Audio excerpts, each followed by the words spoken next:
আসসালামু আলাইকুম everyone, welcome to my channel. আজকে আমি আপনাদের জন্য নিয়ে আসছি খুবই মজাদার একটি রেসিপি। এই রেসিপিটি দেখতে যেমন সুন্দর হয়েছে, খেতেও কিন্তু দারুণ হয়েছে। সকাল বা বিকেলে নাস্তায় অতিথি আপ্যায়নে খুব সহজেই তৈরি করে নিতে পারেন এই রেসিপিটি। দেখে নিন প্রস্তুত প্রণালী। প্রথমে রেসিপিটি তৈরি করার জন্য আমি এখানে নিয়ে নিচ্ছি কিছুটা গরুর মাংসটাকে আমি ছোট ছোট টুকরা করে নেব। আর এখানে নিয়ে নিচ্ছি ময়দা। এখানে আমি 2 কাপ ময়দা নিয়েছি, সাথে দিয়ে দিচ্ছি স্বাদ মতো লবণ, দিয়ে দিচ্ছি সয়াবিন তেল। তেলটা দিয়ে এখন আমি ময়দাটাকে ভালোভাবে মিক্স করে নিব তেলের সাথে ময়দাটা। এভাবে হাত দিয়ে ঘষে ঘষে ময়দাটার সাথে তেলটা ভালোভাবে মিক্স করে নিব। এভাবে আমি ভালোভাবে ময়দাটাকে মিক্স করে নিচ্ছি। এটা দেখুন মিক্স করে নেওয়া হয়ে গেছে। এ পর্যায়ে আমি দিয়ে দিব ময়দাটাতে পানি। পানিটা আমি একবারে দিব না, অল্প অল্প করে পানি দিয়ে আমি একটি ডো তৈরি করে নিব।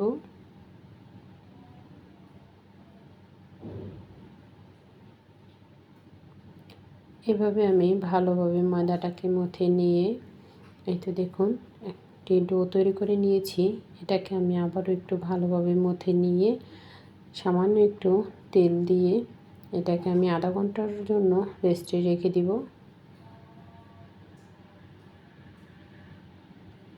এখন আমি পুর তৈরি করার জন্য চুলায় দিয়ে দিচ্ছি পরিমাণ মতো তেল, সাথে দিয়ে দিচ্ছি পেঁয়াজ কুচি। পেঁয়াজ কুচিটা দিয়ে আমি একটু নেড়ে চেড়ে নিচ্ছি। পেঁয়াজটা হালকা হয়ে যাওয়া পর্যন্ত আমি অপেক্ষা করব। এই তো দেখুন পেঁয়াজটা হালকা হয়ে আসছে। এখন এই পর্যায়ে আমি দিয়ে দিচ্ছি আদা রসুন বাটা,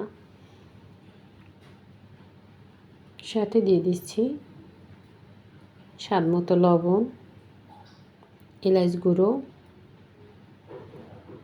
দিয়ে এখন আমি ভালোভাবে একটু নেড়ে চেড়ে নিচ্ছি, তেলের সাথে যাতে মশলাটা একটু ভাজা ভাজা হয়ে যায়। নেড়ে চেড়ে নিয়ে এখন আমি দিয়ে দিব টুকরো করে রাখা মাংসটা, দিয়ে আবারও আমি একটু নেড়ে চেড়ে নিচ্ছি। মশলাটার সাথে ভালোভাবে একটু মিক্স করে নিচ্ছি। এই তো দেখুন মিক্স করে নেওয়া হয়ে গেছে। এখন আমি এই পর্যায়ে দিয়ে দিব টুকরো করে রাখা আলু।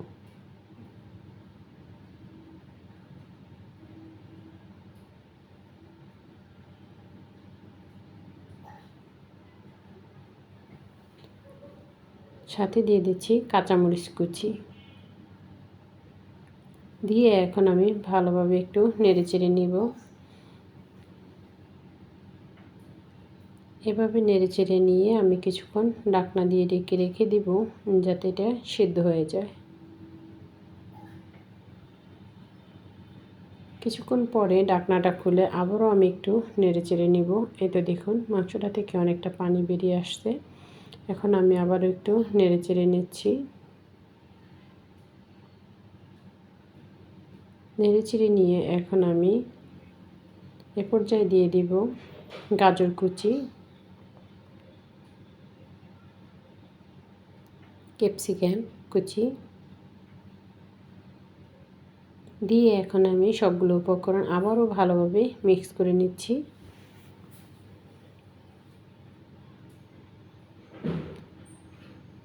মিক্স করে নিয়ে এখন আমি আবারও এটাকে ঢাকনা দিয়ে আবারও কিছুক্ষণ ঢেকে রেখে দিব।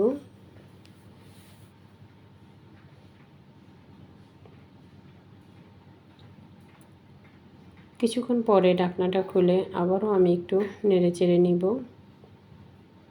এই তো দেখুন একদম সিদ্ধ হয়ে গেছে পুরটা, আর একদম রেডি। তেল চলে আসছে উপরে, ভাজা ভাজা হয়ে গেছে। এখন আমি এটাকে একটু নেড়ে চেড়ে নামিয়ে নিব। এখন যে ডোটা আমি আগে করে রেখেছিলাম সেই ডোটাকে আমি আবারও একটু মথে নিচ্ছি। ডোটা অনেকটা সফট হয়ে গেছে। এখন আমি এটা থেকে ছোট ছোট লিচি করে রুটি তৈরি করে নিব আজকের এই রেসিপিটি তৈরি করার জন্য। এই তো দেখুন আমি একটি রুটি বেলে নিচ্ছি।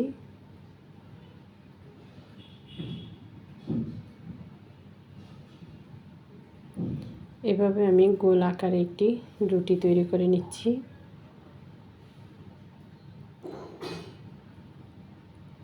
এতে দেখুন রুটিটা একদম রেডি। এখন আমি এরকম একটা স্কেল নিয়ে আমি এটার চারপাশটা সমান করে কেটে নিব।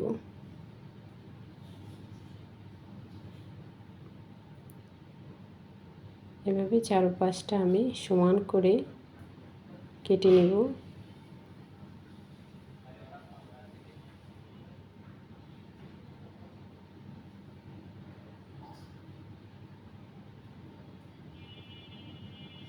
কেটে নেওয়া হয়ে গেছে। এখন আমি এই রুটিটার এভাবে একটু কোনাকুনি করে কেটে নিচ্ছি। এটা আপনারা একটু দেখেই বুঝে নেবেন। এভাবে কোনাকুনি করে কেটে এখন আমি এই জায়গায় দিয়ে দিব যে পুরটা আমি রেডি করে রেখেছিলাম সেই পুরটা।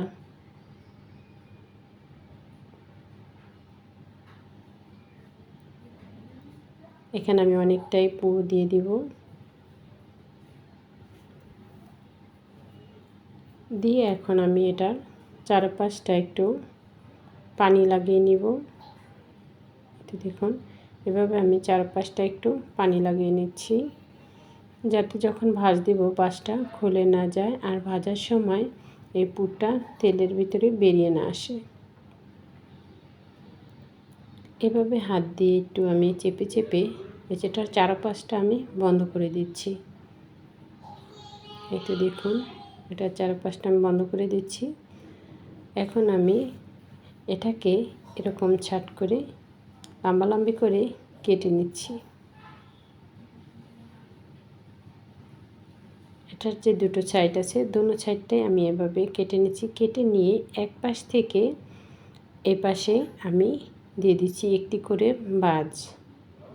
এই তো দেখুন এভাবে আমি সবগুলো বাজ দিয়ে নিব।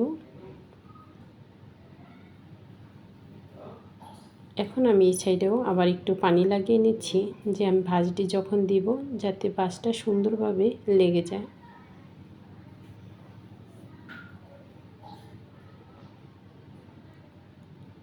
তো দেখুন এই সাইড থেকে একটা, এই সাইড থেকে একটা, এভাবে আমি সবগুলো বাজ দিয়ে নিব। এটা বানানো কিন্তু খুবই ইজি, আপনারা একটু খেয়াল করে দেখে নেবেন। এই তো দেখুন এভাবে আমি সবগুলো বাজ দিয়ে নিচ্ছি।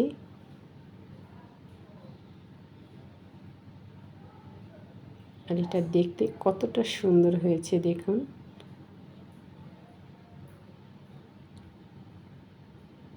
এভাবে আমি সবগুলো তৈরি করে নিব। দেখুন দেখতে কতটা সুন্দর হয়েছে।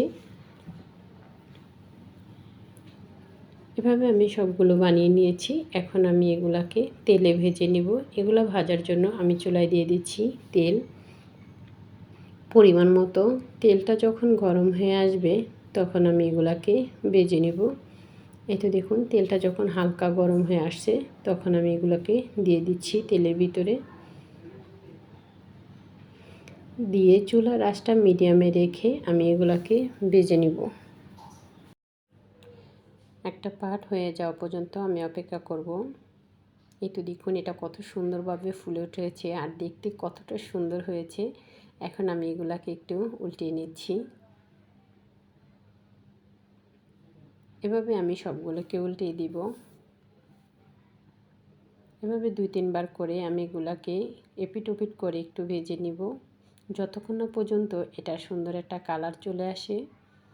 এটা দেখুন আমি আবারও একটু উল্টে নিচ্ছি। চুলার আঁচটা লোতে রেখে এই ভেজে নিচ্ছি যাতে এটা মুচমুচে হয়। এতে দেখুন সুন্দর একটা কালার চলে আসছে, ভাজা হয়ে গেছে। এখন আমি এটা নামিয়ে নিব। দেখুন এটা দেখতে কতটা সুন্দর হয়েছে আর কতটা লোভনীয় হয়েছে।